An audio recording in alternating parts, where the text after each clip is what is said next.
Ele ganhou o apelido de Moon Delum pela sua personalidade exagerada e incontrolável, e apesar de todas as loucuras que praticava, ele lutou contra graves problemas. E se dizem que todo gênio é meio louco, o gênio da bateria era de Lua. Vem descobrir quem foi Keith Moon.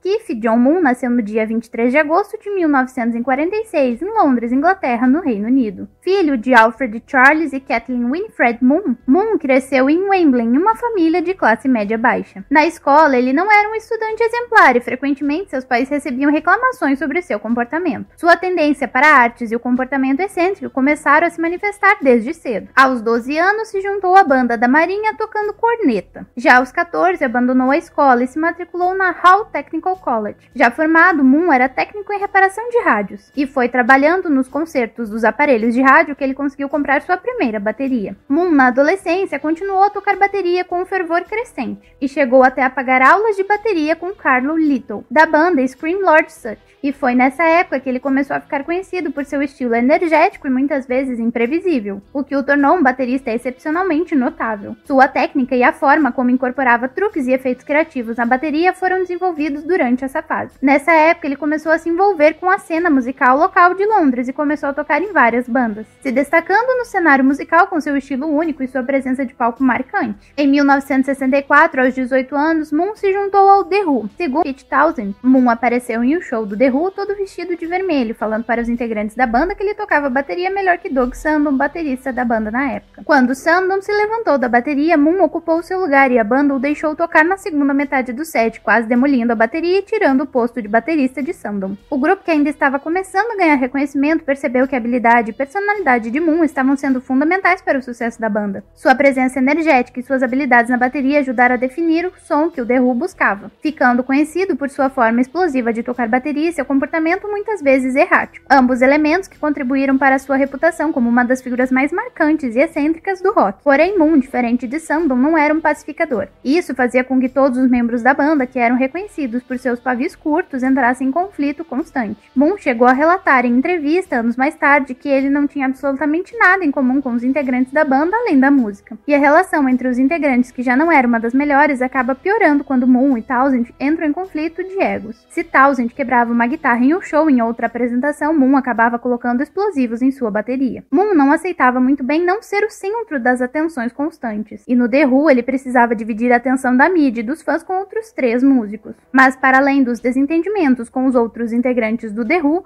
Moon fez diversas amizades na música. Ele era reconhecido por viver a vida como se fosse uma festa, e suas festas eram conhecidas por serem grandiosas e acabarem sempre com um fato estranho para ser contado, como no dia em que Moon atirou seu carro dentro da piscina de sua casa em uma festa, ou das festas que fazia nos quartos de hotel quando estava em turnê, onde os quartos acabavam sempre sendo quebrados e televisores eram jogados pelas janelas. O empresário da banda, Bill Kersley, chegou a comentar que Moon não entrava em nenhuma sala e apenas ouvia, ele procurava toda a atenção e precisava disso. Moon, que era o constante centro das atenções, aceitava dividir os holofotes com alguns de seus amigos, como seu ídolo Ringo Starr, com quem tinha uma amizade próxima. E além de Starr, ele era próximo dos outros integrantes dos Beatles, dos Rolling Stones, de Brian Wilson, Alice Cooper e dos integrantes do Lynyrd Skynyrd. Inclusive, você pode assistir a história dos bastidores sobre o Lynyrd Skynyrd para descobrir como a banda sulista foi escolhida para abrir os shows do The Who nos Estados Unidos, clicando no card que está aparecendo aqui em cima ou no link de vídeo sugerido que está na descrição desse vídeo. Mas longe da música e dos holofotes, sua vida pessoal era marcada por excessos e comportamentos autodestrutivos. Moon lutou contra problemas de abuso de substâncias que impactaram tanto sua saúde quanto suas relações pessoais. Inclusive, seu primeiro relacionamento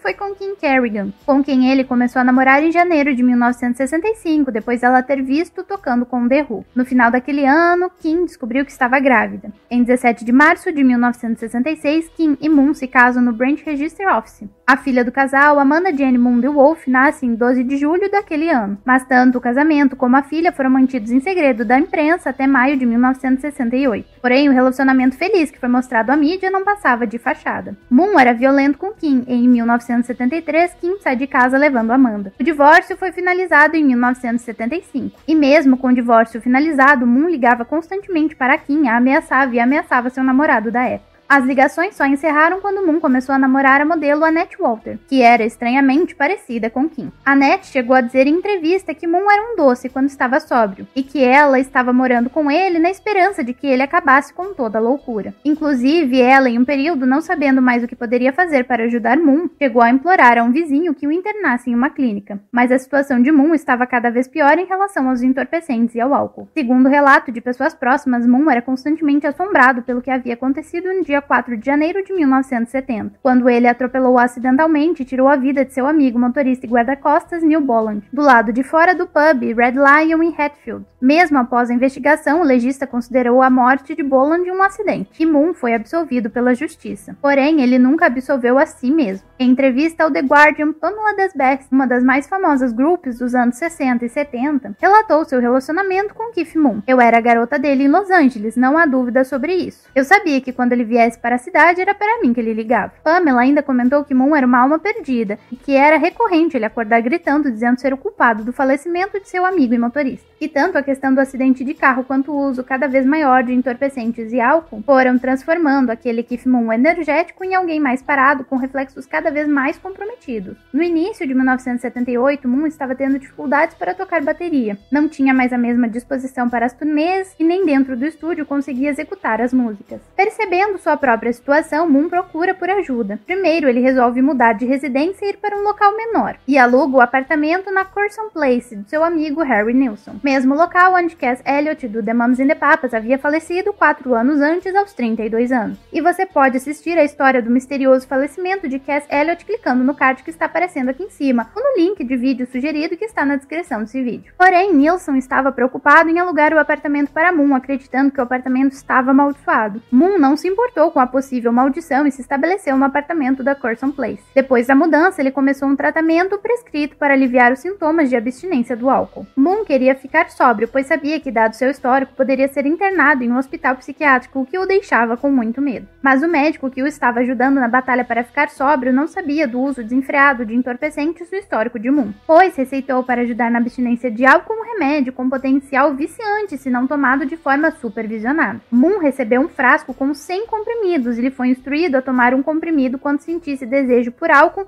mas não mais do que 3 comprimidos por dia. No dia 6 de setembro, Moon e Annette foram convidados por Paul e Linda McCartney para o filme The Buddy Holly Story. Depois do jantar com os McCartney, Moon e Annette voltam para o seu apartamento. Enquanto Moon assistia a um filme, pediu a Annette que cozinhasse bife com ovos para ele, mas ela se opôs e Moon ficou revoltado, indo direto para o quarto dormir. Naquele dia, os dois dormiram em locais separados e quando Annette resolveu verificar por que Moon ainda não tinha se levantado, descobriu que ele já estava sem vida no quarto. Annette chama o médico de Moon e as autoridades são acionadas, e aos poucos os integrantes do The Who vão sendo avisados sobre o falecimento. A autópsia determina que haviam 32 comprimidos no sistema de Moon, 6 digeridos, o suficiente para causar o falecimento, e outros 26 que não foram digeridos. Moon faleceu aos 32 anos, mesma idade que a cantora Cass Elliot havia falecido há 4 anos antes naquele mesmo quarto. Em seu funeral estavam presentes familiares, integrantes do The Who, amigos próximos e celebridades. Moon foi cremado no dia 13 de setembro de 1978 no Golders Green, em Londres, e suas cinzas foram espalhadas no Gardens of Remembrance. O falecimento de Moon ocorreu logo após o lançamento do álbum Who Are You? Na capa do álbum, ele aparece sentado em uma cadeira para esconder o ganho de peso, e as palavras "não deve ser levado embora" aparecem nas costas da cadeira. Diversos bateristas e músicos falaram sobre Moon como músico e como grande influência para novos bateristas. E Moon continua a ser lembrado como um dos maiores bateristas de todos os tempos. O autor Nick Televinsky comentou que Moon era para a bateria o que Jimi Hendrix era para a guitarra. E segundo a editora Holly George Warren, com a morte de Keith Moon em 1978, o rock provavelmente perdeu seu maior baterista. Nas listas de melhores bateristas, Moon sempre esteve em primeiro ou segundo lugar, dividindo espaço apenas com Joe Bonham, baterista do Led Zeppelin, banda que inclusive foi Moon quem teve a ideia inicial do nome. Depois do falecimento de Keith Moon, o The Who até tentou continuar com a banda, e mesmo testando diversos bateristas, a banda já não era mais a mesma sem Moon. Foi só no final dos anos 90 que o The Who encontrou um novo baterista. Zack Stark, filho de Ringo Stark, inclusive se refere a Moon como tio Keith, de quem herdou uma das baterias. Keith Moon foi uma figura verdadeiramente única na história do rock. Seu legado como baterista é marcado por uma combinação impressionante de técnicas virtuosas e uma personalidade exuberante, muitas vezes imprevisível. Apesar de sua carreira brilhante, a vida de Moon foi marcada por excessos e comportamentos autodestrutivos, refletindo uma luta constante entre sua genialidade musical e seus problemas pessoais. Sua tendência para a autodestruição e o estilo de vida hedonista resultaram em uma vida relativamente curta, com seu falecimento aos 32 anos em 1978. No entanto, sua influência persiste muito além de sua vida. Moon é lembrado como um dos maiores bateristas da história do rock, conhecido por sua criatividade e pelo impacto duradouro que teve na música. Obrigada por assistir ao vídeo sobre quem foi Keith Moon. Para receber mais conteúdo sobre Keith Moon, The Who e outros ícones do rock, inscreva-se no nosso canal e ative o sino de notificações para receber todas as novidades. Até o próximo vídeo.